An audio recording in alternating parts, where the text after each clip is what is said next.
tout le monde connaît son nom. Tout le monde la voit aux côtés d'Emmanuel Macron, toujours élégante, toujours souriante, toujours mesurée. Brigitte Macron est devenue, au fil des années, bien plus qu'une première dame. Elle est une figure publique, un symbole, une énigme. Pourtant, derrière les apparitions officielles et les flashs des photographes, se cache une femme au parcours complexe, aux choix audacieux et à la force de caractère souvent sous-estimée. Que sait-on vraiment de Brigitte Macron ? Au-delà des clichés sur son âge, au-delà de son rôle d'épouse présidentielle, qui est-elle réellement ? Que cache ce regard serein et cette discrétion constante ? Ce que la majorité ignore, c'est que Brigitte a traversé des tempêtes personnelles, brisé des normes sociales et façonné dans l'ombre l'image et l'ascension de l'un des présidents les plus jeunes de l'histoire de France.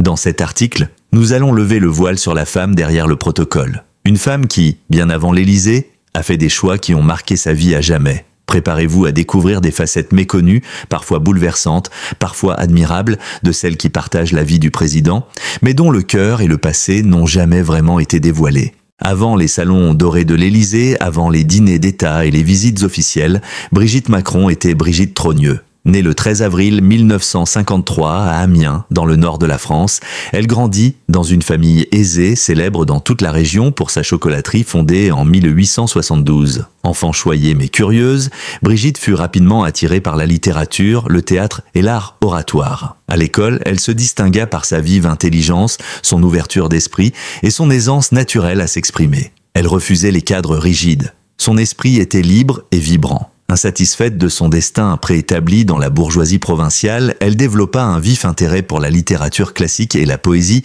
qu'elle poursuivit avec passion. Élève brillante, elle se destinait à une carrière d'enseignante. À une époque où de nombreuses femmes se sentaient encore contraintes par les rôles domestiques, Brigitte choisit de poursuivre ses études, de devenir indépendante et de forger sa propre vie intellectuelle. Elle fréquenta de grandes universités, obtint l'agrégation de lettres et débuta sa carrière dans l'enseignement secondaire. C'est dans ce rôle d'enseignante exigeante mais charismatique que Brigitte marqua durablement ses élèves. Ce que l'on sait moins, c'est que dès son plus jeune âge, Brigitte défia les conventions. Bien qu'elle ait grandi dans une famille catholique traditionnelle et respectée, elle n'en accepta pas nécessairement les valeurs rigides.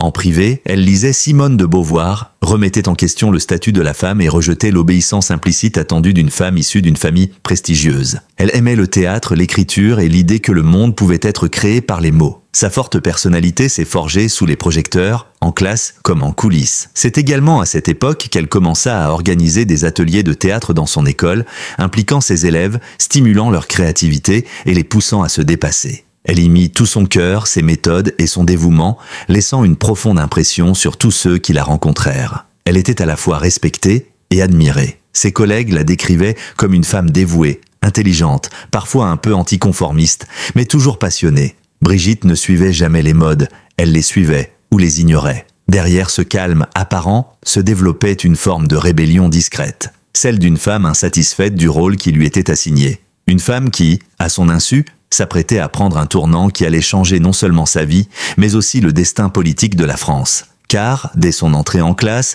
un garçon au regard féroce allait briser toutes ses certitudes. Mais avant cela, Brigitte Trogneux s'était imposée comme une femme instruite, indépendante, prête à défier les conventions, et c'est précisément ce qui la rend aujourd'hui encore si insaisissable. C'est au début des années 1990, dans l'enceinte du lycée La Providence à Amiens, que le destin de Brigitte Trogneux bascule. À cette époque, elle est professeure de lettres et anime également un atelier de théâtre qui fait sa réputation dans l'établissement. Elle a plus de 40 ans, une solide expérience, 3 enfants adolescents et une vie déjà bien construite. Pourtant, sans le savoir, une rencontre va tout faire vaciller. Parmi ses élèves, un garçon de 15 ans attire rapidement son attention. Brillant, à l'aise à l'oral, doté d'une culture littéraire peu commune à son âge, Emmanuel Macron se distingue de ses camarades. Mais ce n'est pas seulement son intelligence qui intrigue Brigitte, c'est sa maturité, sa détermination silencieuse, sa façon d'être là, intensément, comme s'il portait en lui une urgence de vivre. Dans l'atelier théâtre qu'elle dirige, Emmanuel se révèle totalement. Il écrit, interprète, improvise avec une aisance fascinante. Très vite, un lien intellectuel et artistique se crée entre l'élève et son enseignante. Ce lien, d'abord purement pédagogique, se transforme peu à peu en une relation plus intime, plus complexe, plus dérangeante aussi aux yeux de l'extérieur. Dans une ville de province où chacun connaît chacun, l'idée qu'une femme mariée, mère de famille, puisse se rapprocher d'un adolescent suscite malaise et interrogation. Brigitte le sait. Elle perçoit les regards, les murmures, les jugements, mais elle ne fuit pas. Elle doute, certes, elle résiste, tente de maintenir la distance, mais finit par accepter l'évidence. Quelque chose d'unique se joue ici. Ce que peu savent, c'est à quel point ce moment fut douloureux pour elle. Prise entre ses responsabilités familiales, son rôle d'enseignante, son image publique et ce sentiment inédit, Brigitte traverse une tempête intérieure. Elle essaie de repousser l'échéance, convainc Emmanuel de partir à Paris pour poursuivre ses études, espérant peut-être que le temps diluera l'émotion. Mais Emmanuel, fidèle à son tempérament déterminé, lui fait une promesse claire. « Je reviendrai et je vous épouserai ». Cette déclaration, qu'il tiendra contre vents et marées, marque un tournant. Pour Brigitte, c'est un choc. Elle est à la fois bouleversée et effrayée. Le monde autour d'elle vacille, ses enfants sont inquiets, son entourage s'interroge. Elle-même ne sait plus comment concilier l'inconcevable avec le réel. Mais au fil des années, les sentiments persistent, s'approfondissent, et le choix s'impose à elle. Brigitte décide de tout quitter, son mari, sa position sociale, la tranquillité de sa vie d'avant. Ce n'est pas un coup de tête, c'est une décision mûrement réfléchie, douloureuse, radicale. Elle prend le risque de tout perdre, et elle le sait. Mais elle choisit d'aimer librement, envers et contre tout. Cette force de caractère, cette capacité à affronter les tempêtes, forge dès lors le socle de ce qui deviendra l'un des couples les plus scrutés de France. Loin du scandale et des clichés, la relation entre Brigitte et Emmanuel naît dans la profondeur, dans l'admiration mutuelle, dans l'alliance de deux esprits brillants. Elle n'est pas seulement une histoire d'amour, elle est un acte de courage. Et si aujourd'hui Brigitte Macron fascine autant qu'elle divise, c'est peut-être parce que peu de femmes ont osé faire ce qu'elle a fait. Aimer envers tous les usages, contre le jugement social, et transformer une transgression intime en destin public. Prendre la décision de tout quitter pour un amour aussi improbable n'est jamais anodin. Pour Brigitte Trogneux, ce choix s'est accompagné d'un véritable séisme intime. Lorsqu'elle accepte l'évidence de ses sentiments pour Emmanuel, elle sait qu'elle entre dans une zone de turbulence sans retour possible. Elle n'est pas une jeune femme libre, elle est mariée, mère de 3 enfants et bien ancrée dans une ville où les apparences et les conventions sociales comptent plus que tout. Et pourtant, elle choisit l'inattendu. Elle choisit Emmanuel. La rupture avec son mari de l'époque, André-Louis Ozière, se fait dans la douleur. Peu de mots ont été prononcés publiquement à ce sujet, mais tout laisse penser que ce fut un moment déchirant, tant pour elle que pour ses enfants. Elle quitte une vie construite, une stabilité confortable, une image sociale bien rangée pour se lancer dans une aventure amoureuse jugée scandaleuse. Les critiques pleuvent, les langues se délient. Dans les dîners amiénois, on murmure, on juge, on caricature. Certains parlent de crise de la quarantaine, d'égarement passager, de folie douce.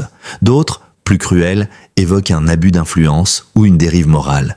Mais Brigitte ne répond pas. Elle encaisse, elle avance, elle se tait. À cette époque, elle refuse toute interview, toute explication publique. Elle protège ses enfants, sa dignité, et ce qu'elle construit peu à peu avec Emmanuel. Elle vit dans l'ombre d'un choix incompris, fidèle à ses convictions, mais exposée aux regards les plus durs. C'est là, dans cette phase de bascule, que son courage prend toute sa dimension. Il faut une force peu commune pour assumer une relation aussi marginale, pour affronter le rejet de son environnement, pour oser reconstruire sa vie quand tout semble s'écrouler. Et pourtant, elle reste debout, lentement, patiemment. Brigitte reconstruit une forme de quotidien avec Emmanuel. Ils vivent d'abord séparément, puis discrètement ensemble, à Paris. Elle quitte l'enseignement pour un temps, se consacre à cette nouvelle relation avec autant de sérieux que si elle bâtissait une œuvre. Elle l'écoute, l'encourage, le pousse à croire en ses idées. Car au fond, Brigitte n'a jamais été simplement une compagne amoureuse. Elle devient peu à peu la confidente, la stratège, l'inspiratrice de celui qui deviendra président de la République. Ce que peu réalisent, c'est que cette période, souvent réduite à une simple histoire d'amour atypique,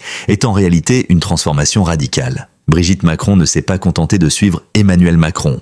Elle a sacrifié une vie entière, reconstruit un avenir sur des fondations nouvelles et fait le choix de l'authenticité, coûte que coûte. Elle a aussi dû regagner la confiance de ses enfants qui, un temps, se sont éloignés. Avec le temps, les blessures se sont apaisées, les liens se sont retissés, preuve qu'elle a su tenir bon malgré les tempêtes. En quittant son ancien foyer, Brigitte n'a pas seulement rompu avec un mari, elle a rompu avec une identité sociale, un monde qui la définissait sans vraiment la connaître. Elle s'est réinventée, et c'est peut-être cette capacité à renaître qui fait aujourd'hui d'elle bien plus qu'une première dame, une femme libre, qui a choisi l'amour au prix de tous les renoncements. Après avoir reconstruit sa vie personnelle avec Emmanuel Macron, loin du tumulte d'Amiens et du jugement social, Brigitte devient peu à peu bien plus qu'une compagne aimante. Elle devient l'architecte discrète mais décisive de l'ascension politique de son mari. Si Emmanuel Macron apparaît aux yeux du public comme un météore, brillant, rapide, irrésistible, c'est parce qu'il est soutenu, depuis l'ombre, par une femme qui croit en lui sans réserve, mais qui sait aussi lui dire la vérité, même quand elle dérange. Brigitte Macron n'a jamais eu de fonction officielle dans les débuts politiques de son mari, mais tous les proches s'accordent à dire qu'elle a joué un rôle central. Lorsqu'il rejoint la haute fonction publique, puis devient conseiller à l'Élysée sous François Hollande, c'est elle qui veille à ce qu'il garde les pieds sur terre. Elle lit ses discours, l'aide à les simplifier, l'encourage à incarner un style différent, plus humain, plus accessible. Elle est son miroir, celle qui sait voir derrière le masque politique, celle qui ose le contrer quand l'entourage professionnel acquiesce. En 2014, lorsqu'il est nommé ministre de l'économie, Brigitte suit chaque étape avec lucidité. Elle pressent déjà que son mari ne s'arrêtera pas là, et quand il commence à envisager l'impensable, se présenter à l'élection présidentielle sans le soutien d'un grand parti, elle ne le dissuade pas. Au contraire, elle devient une conseillère de tous les instants, relit ses propositions, décrypte les réactions médiatiques, repère les faux pas. Dans les coulisses, c'est elle qui filtre certaines demandes, qui tempère les emballements, qui rappelle le cap. Mais son rôle dépasse largement les aspects logistiques ou stratégiques. Brigitte Macron est un ancrage émotionnel. Emmanuel Macron, de son propre aveu, vit à une vitesse folle, animé par une volonté presque fébrile de réussir, de convaincre, de dépasser. Dans ce tourbillon, elle est sa stabilité, son repère. C'est vers elle qu'il se tourne dans les moments de doute. C'est à elle qu'il confie ses inquiétudes profondes, ses blessures d'enfant, ses frustrations d'adulte. Elle connaît ses failles mieux que personne et sait comment le protéger. Parfois même de lui-même. Lors de la campagne présidentielle de 2017, Brigitte est omniprésente sans jamais se mettre en avant. Elle est dans les meetings, dans les voitures, dans les réunions. Elle conseille, elle recadre, elle corrige, elle observe les réactions de la foule, anticipe les retours de presse et surtout, elle incarne une modernité inattendue. Un candidat de 39 ans, soutenu par une femme de 24 ans, son aînée, complice, élégante, cultivée. Leur couple, loin d'être un handicap, devient un symbole d'audace, de sincérité et de différence assumée. Ce que la France découvre alors, c'est qu'il ne s'agit pas d'un duo classique présidentiel. Il s'agit d'un binôme profond fondé sur la confiance, l'intelligence et une incroyable complémentarité. Elle ne joue pas à la conseillère politique de façade. Elle agit, elle influence, elle oriente. Emmanuel Macron lui-même dira un jour « Sans Brigitte, je ne serais pas là ». Et ce n'est pas une formule, c'est un fait. En devenant première dame, Brigitte Macron n'a pas changé de rôle. Elle a seulement changé de décor. Elle reste celle qui observe tout, analyse tout et agit avec finesse. Derrière chaque pas de son époux, il y a son regard, ses mots, sa présence. Invisible pour certains, incontournable pour ceux qui savent. Quand Emmanuel Macron entre à l'Élysée en mai 2017, c'est tout un monde qui s'ouvre à Brigitte Macron. Un monde d'apparence, de symboles, d'attentes, mais aussi de pièges. Devenue première dame de France, elle sait qu'elle n'a pas de rôle constitutionnel officiel. Pourtant, elle comprend très vite qu'elle sera scrutée, analysée, commentée, et que sa moindre parole ou robe portera un sens. Dans cette nouvelle fonction sans statut, elle va devoir trouver sa propre voie, son propre équilibre, tout en protégeant ce qu'elle a toujours défendu. Sa liberté. À peine installée à l'Élysée, Brigitte Macron choisit de rester fidèle à elle-même. Pas question de devenir un faire-valoir silencieux ni une ombre souriante dans les cérémonies officielles. Elle veut agir avec sens en s'emparant de sujets qui lui tiennent à cœur.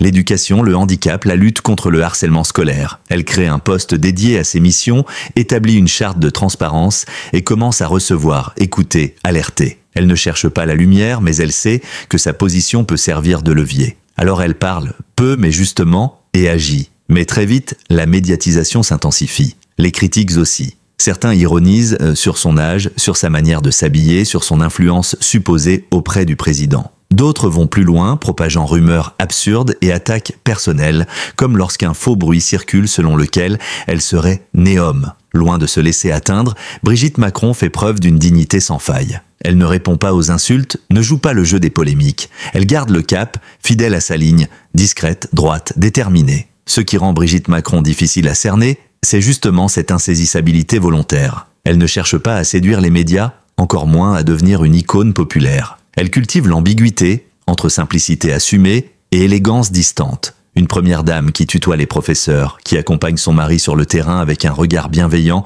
mais qui ne cède jamais à la surmédiatisation. Une femme qui maîtrise son image en la rendant imprévisible. En privé, ceux qui la côtoient décrivent une personnalité chaleureuse, drôle, très cultivée, mais aussi exigeante, avec elle-même autant qu'avec les autres. Elle lit énormément, suit l'actualité avec une acuité rare et n'hésite pas à faire part de ses désaccords, même en haut lieu. Son bureau à l'Élysée est un lieu de passage pour les artistes, les enseignants, les associations. Elle y reçoit sans protocole, avec l'envie de comprendre, de soutenir, parfois de réparer. Car Brigitte Macron reste fondamentalement une pédagogue dans l'âme. Ce mélange unique de fermeté et de douceur, d'intellect et d'émotion fait d'elle une première dame à part. Elle ne cherche pas à se faire aimer, elle cherche à rester fidèle à son histoire. Et c'est sans doute pour cela qu'elle fascine autant qu'elle dérange. Car dans ce rôle flou qu'est celui de première dame, elle a imposé sa propre définition en restant insaisissable et libre. Dans l'effervescence du pouvoir, dans la tempête médiatique permanente et les décisions d'État à prendre chaque jour, Emmanuel Macron ne peut compter que sur un cercle très restreint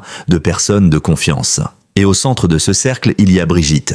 Elle n'est pas simplement une épouse, elle est le refuge, l'abri, le havre de paix dans un monde où tout va trop vite, où les trahisons sont fréquentes, où les égos dominent. Elle est l'une des rares à lui parler sans filtre, sans stratégie. Avec ce ton de vérité que seuls les amours profonds permettent. Le soir, à l'Élysée, quand les salons sont vides et que les journalistes ont quitté les lieux, c'est à Brigitte que le président se confie. Il lui raconte les tensions, les jeux de pouvoir, les hésitations. Elle écoute, attentive, avec cette capacité rare à dédramatiser sans banaliser, à soulager sans diminuer l'importance. Elle ne cherche pas à contrôler, elle accompagne, elle éclaire. Et dans ces échanges intimes, souvent loin des caméras, se tisse cette relation fusionnelle qui défie toutes les conventions. Une complicité forgée dans l'adversité, mais aussi dans l'admiration réciproque. Car Emmanuel Macron admire profondément Brigitte. Il admire sa culture, son humour piquant, son regard affûté sur les gens et les situations. Il l'admire aussi pour ce qu'elle a sacrifié. Une vie tranquille, une réputation, parfois même une part de son confort personnel, pour être à ses côtés. Et Brigitte, elle, ne se lasse pas de veiller sur lui. Comme une enseignante veille sur un élève brillant mais impulsif. Comme une amante veille sur un homme qu'elle aime encore plus pour ses failles que pour ses victoires. Ce lien si particulier est visible dans les gestes infimes. Un regard complice lors d'un discours, une main posée sur un bras lors d'un bain de foule, un sourire discret au détour d'un escalier officiel. Rien de spectaculaire, mais tout est profondément incarné. Car chez les Macron, le pouvoir ne les a pas éloignés. Il les a rendus plus soudés que jamais. Et cela, dans l'histoire politique française, est rare. Certains disent qu'Emmanuel Macron gouverne avec sa tête, mais qu'il pense avec Brigitte. Et cette phrase, bien que provocatrice, n'est pas totalement fausse. Elle est là quand il doute, quand il trébuche, quand il s'interroge. Elle est aussi là quand il triomphe, sans jamais chercher à prendre la lumière. Elle est cette voix intérieure qui le ramène à l'essentiel. Le sens, la mesure, la vérité, et parfois, dans les moments de solitude ou de lassitude, c'est elle qui lui redonne du souffle. Un dîner improvisé en cuisine, une promenade nocturne dans les jardins de l'Élysée, une lecture partagée. Des rituels simples mais vitaux, car dans ce monde où l'on attend tout d'un président, vision, autorité, endurance, il faut aussi une épaule sur laquelle se reposer. Et cette épaule, c'est Brigitte. Elle n'a jamais voulu du pouvoir pour elle-même, elle voulait juste être là, pour lui. Et c'est peut-être cela, la plus belle des fidélités, être restée la même quand tout a changé. Ce que l'on oublie trop souvent à propos de Brigitte Macron, c'est qu'avant d'être une figure publique, elle est une femme qui n'a jamais cessé d'être profondément humaine. Derrière les apparitions millimétrées, les tailleurs Chanel et les visites protocolaires, il y a une personne dotée d'une sensibilité rare, forgée par des années d'écoute, d'enseignement et d'observation silencieuse du monde. On la voit souvent comme une silhouette élégante à l'Élysée, mais on oublie qu'elle a connu les bancs d'une salle de classe bien avant ceux du pouvoir. Brigitte est restée malgré tout une professeure dans l'âme. Même dans les plus hautes sphères, elle conserve ce regard attentif, bienveillant, parfois inquiet, que seuls les enseignants portent sur ceux qui les accompagnent. Elle voit au-delà des apparences, elle comprend ce qui ne se dit pas. C'est peut-être pour cela que tant de jeunes, d'élèves ou de visiteurs ressortent bouleversés d'un simple échange avec elle. Elle écoute vraiment, et cela, à une époque où tout va trop vite, où tout se crispe et se politise, est devenu une forme de résistance silencieuse. On oublie aussi que Brigitte Macron a toujours été une femme de conviction, mais qu'elle les exprime sans jamais les imposer. Elle n'a pas besoin de hausser le ton pour être entendue. Elle avance avec calme, avec cette assurance de ceux qui ont traversé bien pire que des campagnes électorales ou des critiques médiatiques. Elle a vécu la violence du regard des autres bien avant d'entrer à l'Élysée. Elle a affronté les rumeurs, les moqueries, les incompréhensions, les doutes de sa propre famille. Et elle a tenu bon, sans jamais renier l'essentiel. L'amour. Ce qu'on oublie souvent aussi, c'est le coût de cette exposition permanente.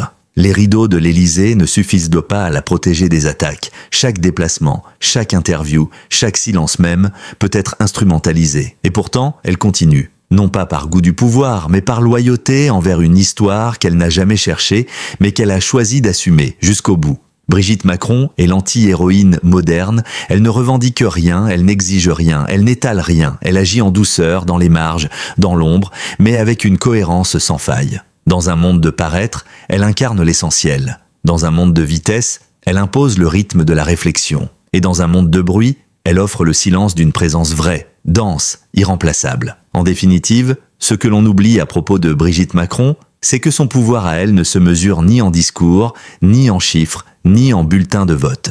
Il se mesure dans le respect qu'elle inspire, dans la force tranquille qu'elle dégage, dans la loyauté qu'elle incarne. Elle n'a jamais cherché à changer le monde. Elle a préféré changer la vie de celui qu'elle aime et peut-être, à travers lui, toucher un peu plus loin que prévu. Merci du fond du cœur d'avoir regardé cette vidéo jusqu'à la fin. Votre fidélité et votre attention sont notre plus belle récompense. Si ce contenu vous a plu, n'hésitez pas à vous abonner pour ne rien manquer de nos prochaines vidéos exclusives. Chaque like, chaque commentaire compte énormément pour nous et nous aide à continuer à vous proposer des sujets toujours plus passionnants. Nous serions ravis de lire vos impressions, vos réactions ou vos souvenirs en commentaire. Partagez cette vidéo si elle vous a touché et surtout, restez connectés. De nouvelles histoires étonnantes, inspirantes et parfois bouleversantes arrivent très bientôt. À très vite sur notre chaîne.